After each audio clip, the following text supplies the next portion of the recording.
में कम होने से फाइन भी नहीं लगेगा जो क्लास में लगता है। यहाँ जिस वजह से आप अपना खूबसूरत संडे गवा रहे हो उसको अचीव कर लो, ज्यादा अच्छा है। ये पूछ इसलिए रहे हैं कि जो बता रहे हैं ये बात समझ में आ रही है, जितना कहना चाह रहे हैं, या हम जो नेताजी की तरह भाषण लेके चले गए बाद में फिर वही आएगा। ये चीजें क्लियर हो रही है? क्वेश्चन नहीं आ रहा होगा?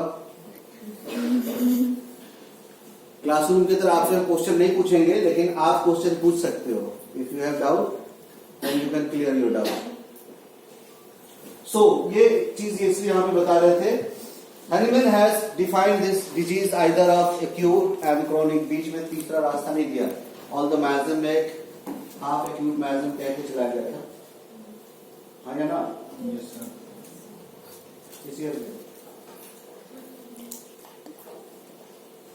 फाइनल ईयर में समझ लो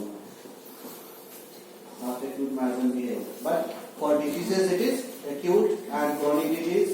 हमने आपको बता दिया acute diseases are beneficial for us और it is harmful for us. आपको पता है अगर बच्चे को 10 साल के अंदर मिजल्स ना हो, जस्ट अब थोड़ा सा हम बीच में फिलोसफी से ब्रेक लेते हैं, नहीं सब लोग पूरे से इस पोज में जा रहे हो, it is a good sign और बैड साइन है?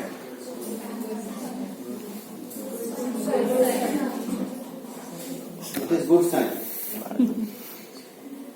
कितने लोगों को गुड साइन कहने वाले?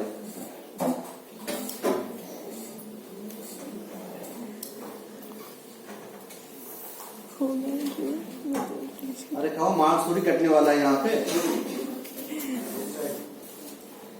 गुड साइन ऐसा इम्यूनिटी अगेंस्ट डिजीज डेवलप होगी, और भी चीजें जो और डिजीज के लिए भी वो इम्यून होगा।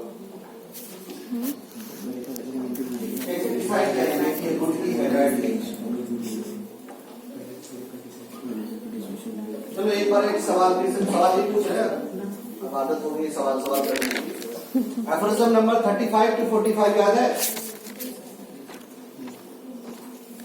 एफोरिज्म नहीं पूछेंगे, सिर्फ 3 कंडीशन।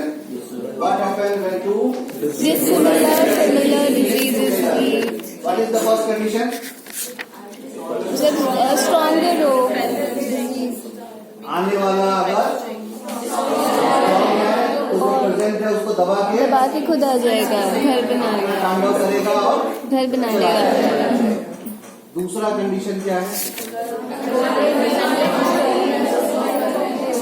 अगर जो ऑलरेडी अंदर पल रहा है वो स्ट्रॉन्गर है तो आप बताओ मिजल्स होना अच्छी बात है या खराब?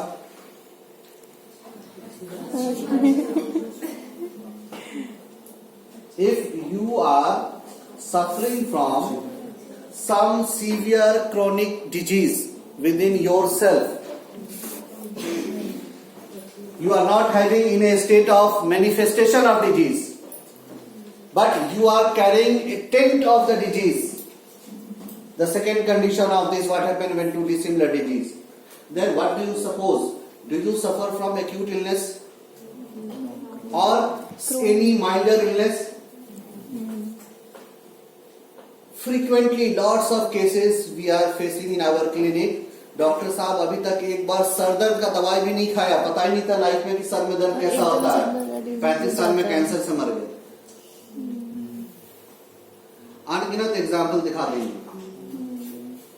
दर्द कैसा होता है पता ही नहीं था, दवा नहीं खाया, कभी किसी तरह का कोई एडिक्शन, अल्कोहल ये वो कुछ नहीं था, अचानक बच्चा बिल्कुल हेल्दी था, कोई दिक्कत नहीं हुई, अभी तक कोई दिक्कत नहीं हुआ। 12वें साल में पता चला कि ब्लड कैंसर से सफर कर रहा है, 13वें साल में खत्म। So if we have no childhood infectious disease, bad thing. it is neither a good sign, it is not a bad sign, it is a doubtful sign.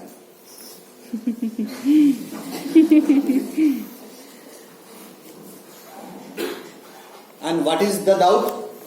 You have to clear the doubt by going in its or his family history. खानदान में इतने लोग ऐसे as में इस बीमारी से मर गए,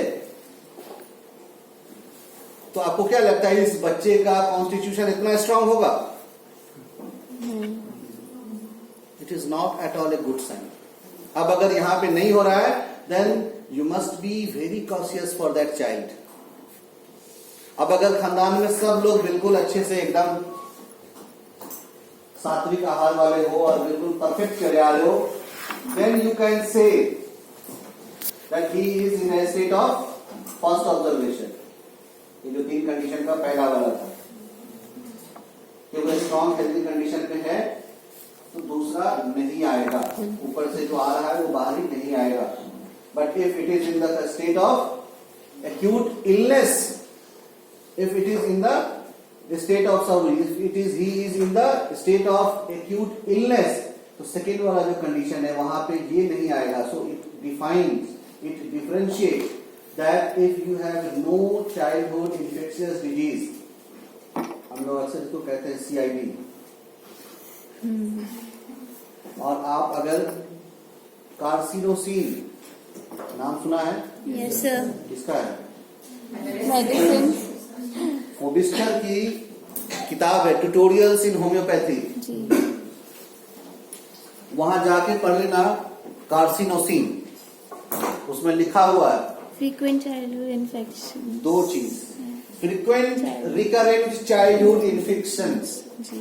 is also indication of carcinosin, and no childhood disease, no childhood infectious disease is also indication of carcinosin.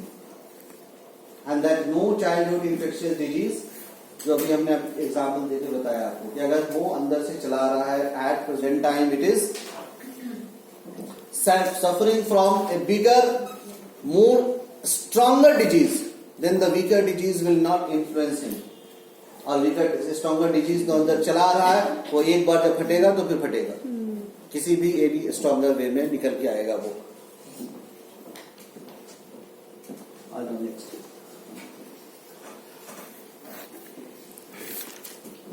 This is actually what a new thing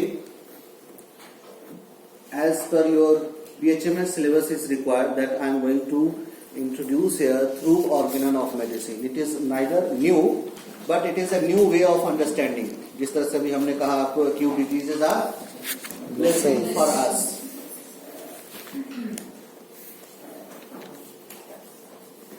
And that blessing is because this acute disease give us an understanding of one's level of health. The understanding of level of health is actually very important. आज आए दिन, अभी अगर पिछले 4 साल का newspaper उठा के देखो, भरा पड़ा है साइड इफेक्ट्स ऑफ एंटीबायोटिक्स. सब यूज कर रहे हैं ना, फ्रीक्वेंटली यूज हो रहा है, और सबसे ज्यादा कहां यूज हो रहा है? बच्चों में. अनगिनत एग्जाम्पल्स आपको आपके आसपास मिलेंगे अगर वही आप अपना ड्यूटी कर रहे हो बीइंग होम्योपैथ. कुछ और तो अलग बात है. You will find that a child at the age of 6 months, 8 months, 1 year suffering from severe coryza.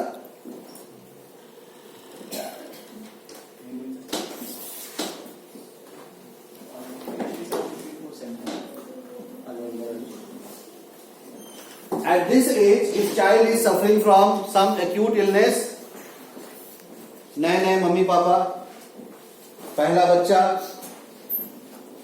बीमारी क्या होगी, बच्चे को क्या होगा, उससे ज्यादा उस वक्त एक स्टेटस का सवाल भी होता है ना, मेरा बच्चा बीमार कैसे पड़ेगा. नजदीक वाले छोटे मोटे वहाँ चैरिटेबल में तो ले नहीं जाएंगे, इसको ले जाने के लिए भी थोड़ा सा क्लास का हॉस्पिटल चाहिए. क्लास हॉस्पिटल के पास जाइए, वहाँ क्लास का ट्रीटमेंट भी चलेगा. एंड फ्रॉम हियर बच्चे को भला करने के बजाय हम वहां से उसका नुकसान करना शुरू कर देते. If we treat them with strong antibiotics, then what we do? We throttle the immune system of that child. हमने क्या कहा था? Acute diseases are blessing. एक इंडिकेशन मिल रहा है, एक गलती का एक पुकार मिल रहा है, आपने उसका भी गला घोट दिया, अब वो क्या होगा? वो पुकार नहीं आएगा, अंदर चला जाएगा। अंदर जाके क्या करेगा? शांत को बैठेगा नहीं, फिर किसी टाइम, फिर किसी क्राइसिस में फिर पुकारेगा। फिर आप क्या करोगे? एक और बड़ा एंटीबायोटिक अरेस्टोआयड डाल दो। वही बच्चा जो 8वें महीने में cold and cough, coryza, allergic rhinitis लेके आ रहा था, 3 साल होते होते पंप लेके बैठ जाता है, इनहेलर लेके बैठ जाता है, अस्थमा में सफर करेगा। उसका डॉक्टर बोलेगा नहीं 10 साल तो चलेगा, ठीक हो गया तो ठीक, नहीं तो फिर जिंदगी भर एक पॉकेट में रखेगा। Most of the time we destroy our useful indications by wrong prescription, by wrong management, and we create bad levels of health. ये levels of health कुछ चीजें हैं, आप स्लाइड चाहो तो पढ़ सको। Understanding of level of health is fundamental component of homeopathic practice. Today, most cases that a practitioner encounters are multifaceted and complicated by previous way of treatment. ये जो previous treated है, ये either allopathic medications हो, even sometimes with homeopathic भी, हमने यहाँ पे थोड़ा सा हटा दिया है, and they require sequential remedies. Sequential remedies एक और फर्दर टॉपिक है जिसको बाद में डिस्कस करेंगे। Sequential remedies कहने का मतलब क्या है? हमने गलतियां इंस्टॉलमेंट में की है, तो सुधार एक साथ एक प्रिंसिपल देके नहीं हो जाएगा, वो सुधार भी उसी इंस्टॉलमेंट में करना पड़ेगा। अगर आपके पास Hering's law of pure understanding है तो आप हमारी इस बात को समझ सकते हैं। हमने गलतियां अगर इंस्टॉलमेंट में की हैं तो सुधार भी इंस्टॉलमेंट में करना पड़ेगा, और सुधार भी इंस्टॉलमेंट में करना है, then we need a certain sequence.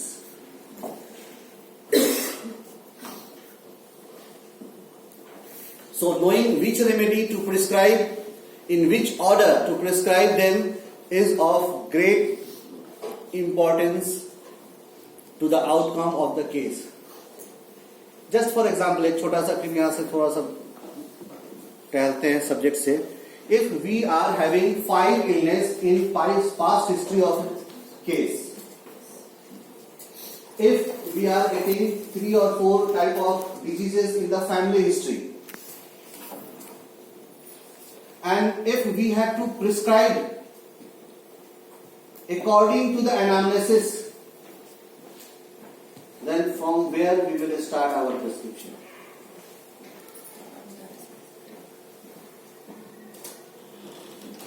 Any idea?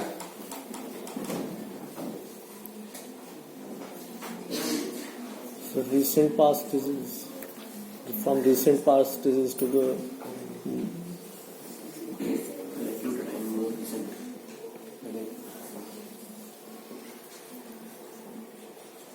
अगर पास्ट हिस्ट्री लेते हो ना केस टेकिंग में, क्यों लेते हो? पेट भरने के लिए, कुछ काम होगा उसका? नहीं समझ में आ रहा है तो फिर एक बार बताएंगे। अगेन गो एंड रीड फोबिस्टर, significance of past history, book का नाम ट्यूटोरियल्स इन होम्योपैथी।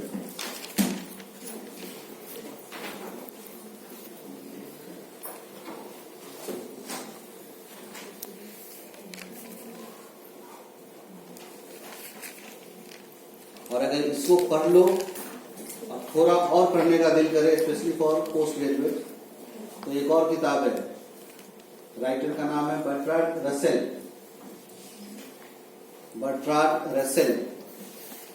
और बुक का नाम है analysis of mind, chapter number 4।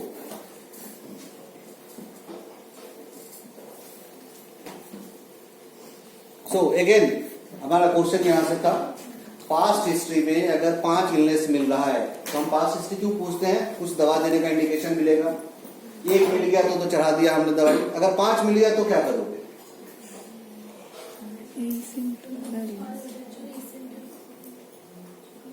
इसी तरह फैमिली हिस्ट्री में बहुत लोग फैमिली हिस्ट्री में ये बीमारी मिल गई तो ये दवाई निकाल देते हैं। अब वहां 3 अलग अलग टाइप का मिला तो क्या करोगे?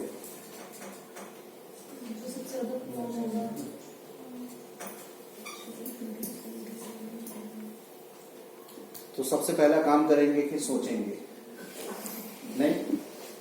और सोचने के बाद जो भी कुछ आपका बैकग्राउंड नॉलेज है, फिलोसॉफिकल स्टेटस है, उसके अकॉर्डिंग एक कड़ी बनाओगे। कड़ी नहीं, कड़ी। एंड दैट कड़ी इज कॉल्ड सीक्वेंस.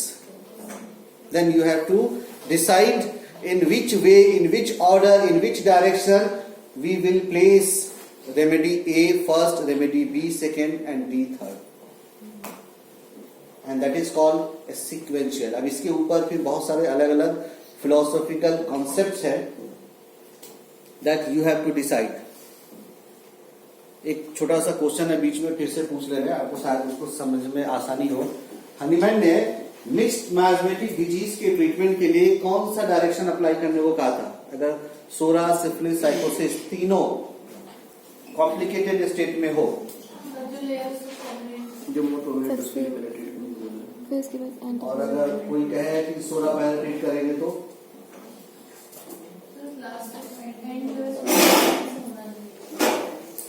अगर कोई कहे कि सोरा से पहले ट्रीट करेंगे तो वो इज राइट.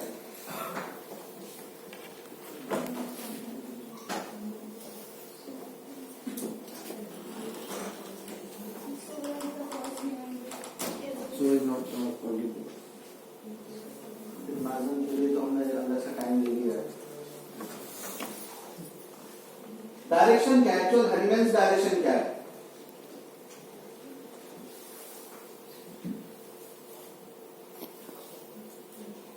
जो प्रेजेंट है उसको रीड करो, फिर एंटीबायोटिक्स दो.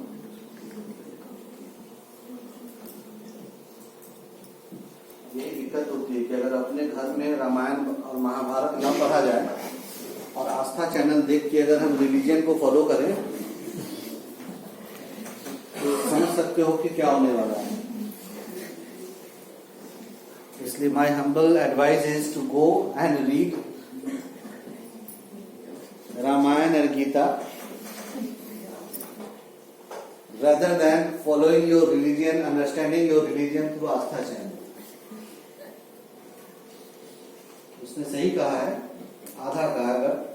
Hahnemann says that we will first begin treatment for the miasm, for the indications which is most flared up.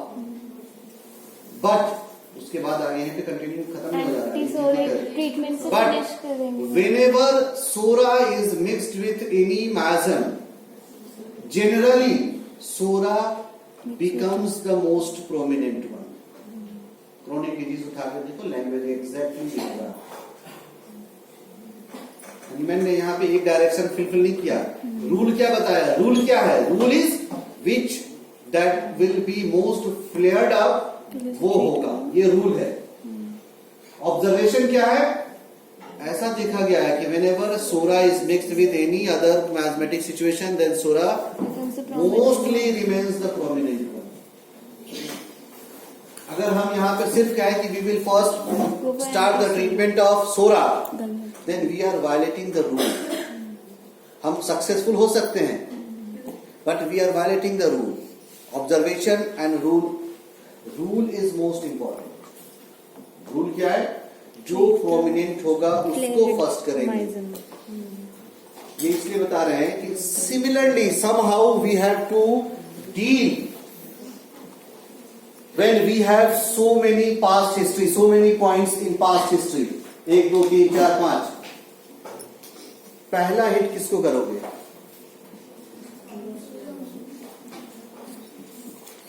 Recent fled Kans जो मामा का हिस्ट्री याद है?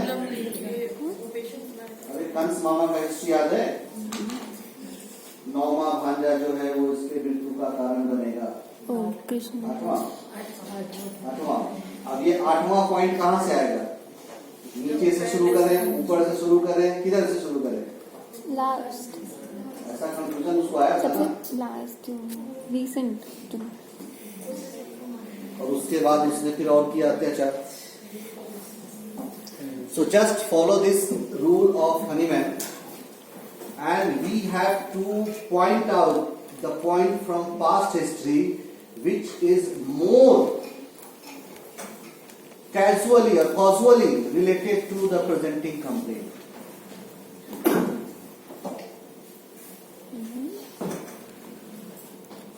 Because जिसका अभी के प्रेजेंटिंग कंप्लेंट से, अभी के जिसके इंटेंसिटी ऑफ सिम्टम्स से, जिसका cause and effect relationship maximum match कर रहा हो, that should be taken care of first. And that is again a part of probability.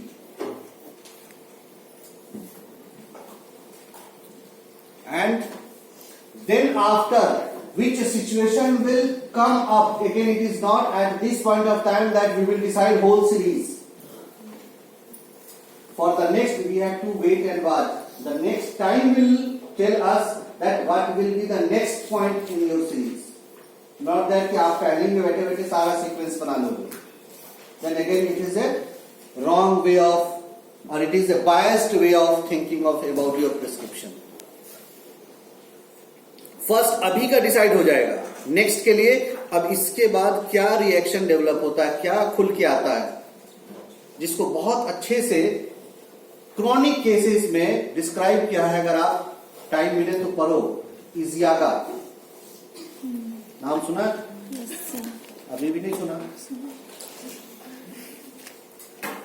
Doctor इजियागा का लेयर मेथड पैथोलॉजी, जिसको उसने कहा भी है ओनियन लेयर मेथड. बहुत हद तक ये जो मैथमेटिक, ये जो डिजीजेस, ये जो इलनेसेस हैं, ये प्याज के लेयर की तरह होते हैं. एक लेयर हटाओगे अब दूसरा निकल के आएगा, फिर उसको हटाओगे फिर तीसरा निकल के आएगा. और ये जब आप लेयर बाय लेयर हटाओगे तभी अच्छे से वो खुलेगा. And that way of removing all the layer is justifying your aphorism number 2. अब एक बार से दांत काट के काट लो, but that is not justify aphorism number 2. That is harmless and shortest. दांत काट दोगे तो शॉर्टेस्ट ये तो हो जाएगा, लेकिन हार्मलेस नहीं हो पाएगा. सो अगर हार्मलेस भी करना है, स्मूथ भी करना है, शॉर्टेस्ट भी करना है, then this is the only way. That's why again come to the point that I want to emphasize here is the level of health. And so knowing which remedy to prescribe, in which order to prescribe them is of great importance for the outcome of the case. Next. From the first impact of stress, ये देख लेना. अभी हमने जो आपको antibiotic